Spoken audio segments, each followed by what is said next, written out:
Good afternoon, everybody, and welcome to another Nacho Tuesday. And today I have Ross here with Multiplier, and I believe he's the VP of Sales over there. So without further ado, Ross, we'd love if you could introduce what you do and tell us more about your company. Yeah, of course. Andy, great to see you, man. Really thankful to be here. My name is Ross Shanken, VP of Sales here at Multiplier, and we're an all-in-one platform that helps organizations employ internationally, pay and manage their global workforce. So if you're looking to hire in different countries, looking to expand your workforce and tap into that global talent, that's what we're able to do for you. Awesome. So I guess tell us more about where you got started in your career and what got you into the payments industry.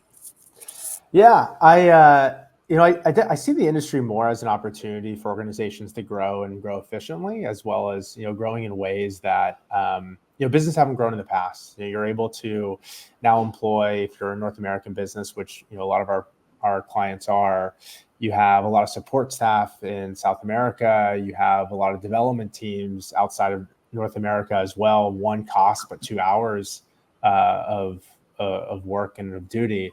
But what got me into like this world to begin with is I've been in HR tech for a previous number of years, and I just got to witness how organizations can grow and grow efficiently. I ended up joining Multiplier because I saw this change of remote work and this change of people hiring from everywhere in the world. Mm-hmm. And when you do that, it's really complex. Not just like having talent and finding talent, but then how do you how do you legally pay them and give them benefits and insurance and ensure that they are being paid effectively in the right manner. So that's what kind of triggered me to learn more about this industry, and it's only growing. It's been a really wild ride. Yep. Yeah, there's different nuances with every country that you might work with, and in terms of payments and how you onboard people properly. How many countries do you guys currently work with? You name a country and we can support it. About a little over 150 a little over 150 countries where we work. But we'll see organizations that want to hire one person in one location, another person in another location. I think what's really important as you're looking to a partner to expand globally with is what does their reach look like, so that you don't have to juggle multiple vendor relationships and you can have one partner to support you in all of that. So thankfully, we have a really vast network over the past 4 years, growing those networks of our entity distribution.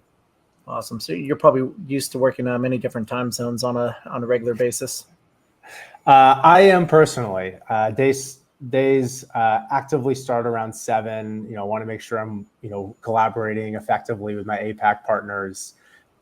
Sometimes it goes late into the evenings, but I definitely have a little more free time in the evenings than I do in the mornings. Nice. Well, as they say, the early bird gets the worm. So, or the business, I guess. Yeah, it's fun though. One of the things that becomes beneficial when you're working in the global organization is that you have your time to be able to work with your team, but then you also have your time to work with like your executive counterparts that are in different parts of the nation. And so there are times where I know I can't interact with them in a day, like in a moment, like a momentary basis, but I know that if I assign a couple different tasks or I have some deliverables, that I'll wake up to them in the morning, and we're just kind of working 24/7. Yep, that's one of the key benefits of having a global workforce, right? So you could have that 24/7 work cycle. You're not just stuck on like US hours while the rest of the world's moving forward. Totally true. I'm new to the East Coast and working EST, but it's definitely advantageous being an EST trying to work with the rest of the world. I feel very fortunate to be able to have our flag planted here. Have you ever been to a place like Hawaii before? It's got like a 5 hour, like 6, depending on the time of the year, but I think like a 5-6 hour difference from New York. It's just not ideal for any sort of work situation from there. It is tough. I mean, that's why Hawaii is so beautiful, is that you can, I think your goal is really to disconnect when you're there. But if you do have to work from there, it's a little bit challenging. However, you're going to be up early. You'll be working the morning shift, but then you'll have your whole afternoon to go hike, surf, whatever you want to go do. Yeah, that's a great point there. I guess what are some of the most pressing challenges that companies face today with global employment? Good question. I think at first, when organizations are looking to hire globally, they don't know what they don't know. Now, look, I work with a lot of organizations in North America, and they have this idea that employees can be more cost effective in different regions, but then how do you even go about it to begin with? And so you have to ask yourself, one, how do I source the right talent? How do I calibrate on the right talent? What are the things I'm looking for? And really, there's great talent everywhere in the world. If you are looking for support staff, if you're looking for engineers, there's incredible regions that are very focused in that type of work. Totally. But the biggest challenge isn't necessarily finding the right employees and interviewing and calibrating on their capabilities. I think it's just like the nuances that you don't know about that region. Is there a 13th month pay? Is there certain stipends that you need to pay into? Making sure that all the taxes and benefits are accurately distributed. Like those are the things that, as HR leaders or finance leaders, you really haven't studied in a way that businesses like ours have. And so that's where we come into play, and it becomes really supportive. So you can focus on the talent and on the business, and we can just make sure that everyone is being compliant. Yeah, just do all the a lot of the work that people don't want to do, like the paperwork, if you know what I mean. It's just hard. I mean, there's so many countries you can hire, and you don't want to be limited to certain countries if you find the right talent that's in a different location. And so that's something that, when we're talking to different customers, and they ask about recommendations of where great talent is, or how do you recommend sourcing? The biggest thing is just don't limit yourself to a certain geographic area, and ensure that you can fit the right people in your business rather than fit your business towards only a select amount of people. Yep, that's a great way to say it there. Have you noticed any like cultural differences between working with, say, people in Europe and maybe people in Asia, like how they go about work and how they go about their business operations and approaching partnerships for that matter? Yeah, when I think about organizations that are hiring internationally for the first time, you have to start thinking about like your SOPs, your standard operating procedures of what do you want these individuals to do? How do you want them to interact with the rest of your team? Where are we going to be doing daily stand-ups? How are we going to be reporting back on our activities and our job function? And so the difference between someone that's maybe in office and not in office is in office, you can like collaborate in real time. You can help each other on board. And when you move into a remote as well as like international culture, everything needs to be documented. You need to be very, very clear in the things that you want done, as well as the expectations. So when I see individuals like first hires don't work out, it's typically that reason where they thought it was going to be the same type of employee that's sitting next to them rubbing shoulders. And it's just not. They incredibly talented individuals, and they're very talented to do the right job. But have you given them all the direction for them to operate in hours that you're not working? Yeah, that's a good point. Onboarding is so key for that too. Just making sure people know exactly what to do without, trying to ring their boss in the middle of the night, Oh, so hard. I mean, there's time like what we're about 500 plus employees now all over the world. And I've got to experience it firsthand of the great opportunities where you can just create your SOPs and have your right procedures in place to ensure that everyone can kind of operate autonomously. But still have the right expectations. But it is a learning curve to hire internationally for the first time. But then once you do it, everyone becomes at your fingertips of talent, and it really opens up doors for your business. Yeah, I always have a lot of great regions I like to recommend talent for. So I've worked internationally for well over 15, maybe 20 years almost. And so like when people are like, oh, I need a developer, and I'm like, oh, you could look in this region. And, if you're willing to pay a little bit more, you could look at this region, or, designers, same kind of thing. Right. But there's so much great talent out there, and, it's all in these different places in the world where a lot of people can't even imagine, but they're right there. You can connect with them through the internet, figure out how to onboard them and pay them properly with a Multiplier, and it becomes a lot easier. Yeah, I look, organizations ask us too, like, how do I find the right talent? And there's actually so many resources at your fingertips, whether it's different job boards or LinkedIn's a great resource too, where this webinar is today. And we always encourage just post the job with a different location, and you can work with us or start searching on Google where that type of role typically gravitates towards. And start to see the type of talent that you see apply organically without doing anything else. we pleasantly surprised the type of talent that wants to apply for, again, this is a North American type of company, but it's really advantageous. Yep. Yeah, totally agree. So earlier we talked a little bit about some of the challenges. How do you think some of the challenges have evolved over the last couple of years in terms of finding talent globally and hiring them? Obviously, it's becoming easier than ever to find these people and pay them. But I guess what other challenges have kind of evolved lately? Yeah, what I've recognized the most is that global hiring has become more common than ever before, and so you have just more resources at your fingertips in order to execute that vision for companies. And so whether that being you want to be a little bit more lean of an organization, and you want to see how you can let's use a common example of support staff in a different region, whether that be LATAM, maybe the Philippines, is very common.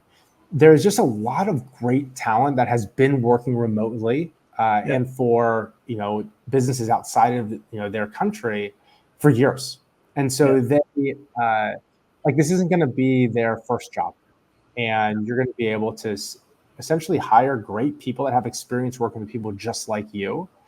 And that's why I'd see like the biggest advantage over the past several years is that years ago this was fairly new. People were trying to hire remotely for the first time, and now it's just become more common.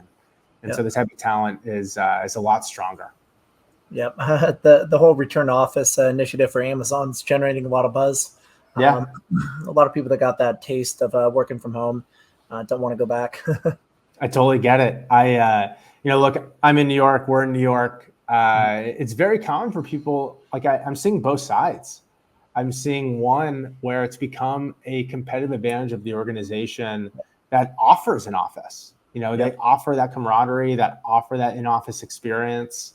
Totally. And then I've also seen it be a competitive advantage to not offer an office, and you can work wherever you want in the world. And so I think it depends on, one, the company and its culture and the position that they have, but two, like what does the employee want? How do they thrive the best? Yep.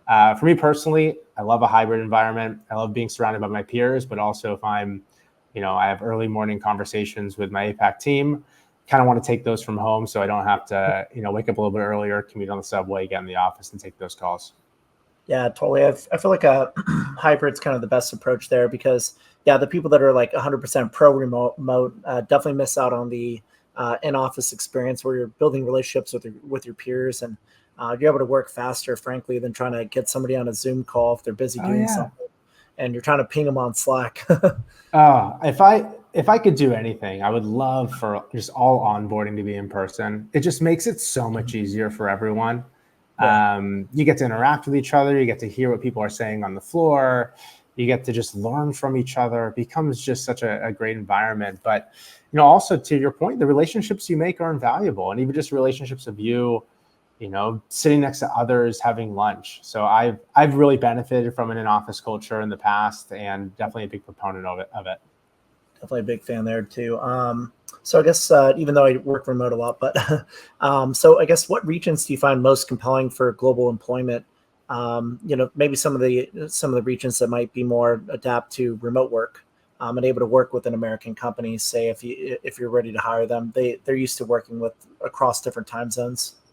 Yeah, look, it does depend on the role that you're looking for, but some of the most common that we see LATAM a lot. Very common because of the time zones, a lot of customer support and service we'll see being in LATAM, and really, really strong talent. They'll have years of experience of supporting other North American businesses too. So the ramp up period becomes fairly seamless. Yep. India and the Philippines also becomes, a continued source of incredible talent, and that becomes a little bit more broad. Definitely seeing technical staff there, seeing marketing staff there, seeing admin type of staff there too. Those are like the three markets that we see the most of. But when organizations are also trying to expand, call it like a Salesforce or an in-region type of team, EMEA becomes a really strong next step for organizations that are in North America and looking to expand their more presence in a region. So that's what we're typically seeing. That's some great feedback there. So I guess what's one piece of advice you'd give for companies that are looking to hire globally, especially if it's like their first time? If it's your first time, I would say, go slow to go fast. You will get really excited about the level of talent and the great amount of people that are out there excited to work, with you and for you. But imagine you have like a really, really strong piece of talent and you hire them, but you haven't given all of those SOPs, all of the direction. They will be set up for failure. And so you want to be going a little bit slow on what the day-to-day is going to be looking like, ensuring that you've executed flawlessly on your first hire before you hire more. And also know like what are they going to take on and what are they not going to take on. Have a very clear job description. Look, we can support you in that. Other organizations can support you in that of, where this talent is and how to make sure you're dividing and conquering. But for small businesses, you're going to be letting go of something that is going to be new to you. And so be very just cognizant that's going to be a little uncomfortable. And so, start with one employee, but have a very clear intention and purpose as you're doing that. And you're going to unlock the world for you. It's going to be incredible of all the things you can do, ensuring that you have support 24/7 to keep running your business. But it's, I've been very fortunate to see it. I've got to witness a bunch of businesses grow because of it. And it's very rewarding to see. I would imagine you guys probably have a pretty large global talent pool yourself too, right? Sorry, what do you mean by that? Multiplier. You guys probably have a lot of people you work with remotely as well too, yeah? Oh, yeah. I mean, 500 of us, we have 3 offices, but, the majority of staff is all working remote. So we've got pretty accustomed to working remote in a strong way. That's for sure. That's good. So I guess what's next for Multiplier? What should we look forward to over the next few years? Yeah, I think, we're really making a splash. Working with some great organizations. We're making a huge dent in North America. We're trying to work with more and more businesses. We've become a very, very easy to work with, flexible solution that, we're really making a name for ourselves. One of the things that differentiates us is absolutely, the way that we like to work with organizations, as well as ensuring that's a very price conscious endeavor as you're looking to explore internationally. We strongly believe that the cost of employment in call it the Philippines is going to be a lot different than in France or in Spain, right? There's different costs to that type of labor, and we want to make sure that those savings is also attributed and reflected with your partnership with Multiplier. Great. So is there anything else you want to share about Multiplier, and where can people learn more about your product and pick it up today? Yeah, feel free to visit us at usemultiplier.com. If you're looking to explore hiring for the first time or want to chat about what are some best practices, we have a bunch of experts that have supported thousands of companies to go global. And so what I would recommend is just have a conversation. We can support you, even if, it's not in a customer relationship type of perspective, but just learning about what the talents look like outside of your zip codes and outside of your nation is really eye-opening, and I absolutely recommend it to everybody. Awesome. Well, Ross, it's been great having you on today. And for everybody that wants to learn about Multiplier, you can go to usemultiplier.com. That's usemultiplier.com. And then you could also check it out today in the NachoNacho B2B SaaS marketplace. We have a special promotion available there as well. Make sure to add Ross on LinkedIn as well, too, if you would like to connect with them to learn more about their business and, see what Multiplier can do for you today. All right. Thank you, Andy. Thanks for having me. Likewise, you too. Thank you. See ya. All right. So